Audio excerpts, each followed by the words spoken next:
बुद्ध एक स्थान से दूसरे स्थान भ्रमण करते रहते थे और लोगों को उपदेश देते थे। इसी यात्रा के दौरान एक बार महात्मा बुद्ध किसी गांव में पहुंचे।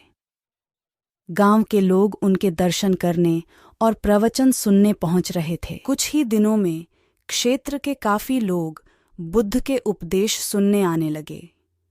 तभी एक दिन वहां एक महिला पहुंची। उसने बुद्ध से पूछा कि आप तो किसी राजकुमार की तरह दिखते हैं, आपने युवावस्था में ही संन्यास क्यों धारण कर लिया? बुद्ध ने कहा कि मैं 3 प्रश्नों के हल ढूंढना चाहता हूं, इसलिए मैंने संन्यास लिया है। बुद्ध आगे बोले कि हमारा ये शरीर अभी युवा और आकर्षक है, लेकिन ये वृद्ध होगा, फिर बीमार होगा और अंत में मृत्यु हो जाएगी। मुझे वृद्धावस्था, बीमारी और मृत्यु, इन तीनों के कारण जानना थे। इन 3 प्रश्नों के हल मुझे खोजना थे। बुद्ध की ये बातें सुनकर महिला बहुत प्रभावित हो गई और उसने उन्हें भोजन के लिए आमंत्रित किया। जैसे ही ये बात गांव के लोगों को मालूम हुई तो सभी ने बुद्ध से कहा कि वे उस स्त्री के यहाँ न जाएं, क्योंकि उसका चरित्र सही नहीं है। बुद्ध ने गांव के सरपंच से पूछा कि क्या ये बात सही है? सरपंच ने भी गांव के लोगों की बात में अपनी सहमति जताई। तब बुद्ध ने सरपंच का एक हाथ पकड़कर कहा कि अब ताली बजाकर दिखाओ।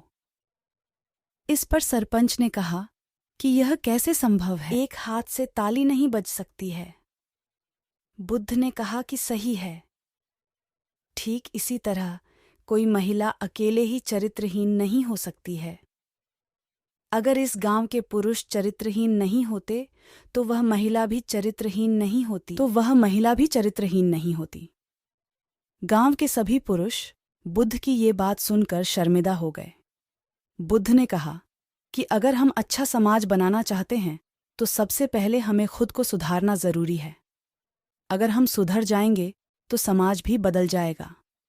हम बुराइयों से बचें, यही सुखी जीवन की सीख है। बुद्ध ने गांव के लोगों को समझाया कि अगर हमारा आचरण सही रहेगा तो समाज भी अच्छा बनेगा। हम सुधरेंगे तो सब अच्छा हो जाएगा।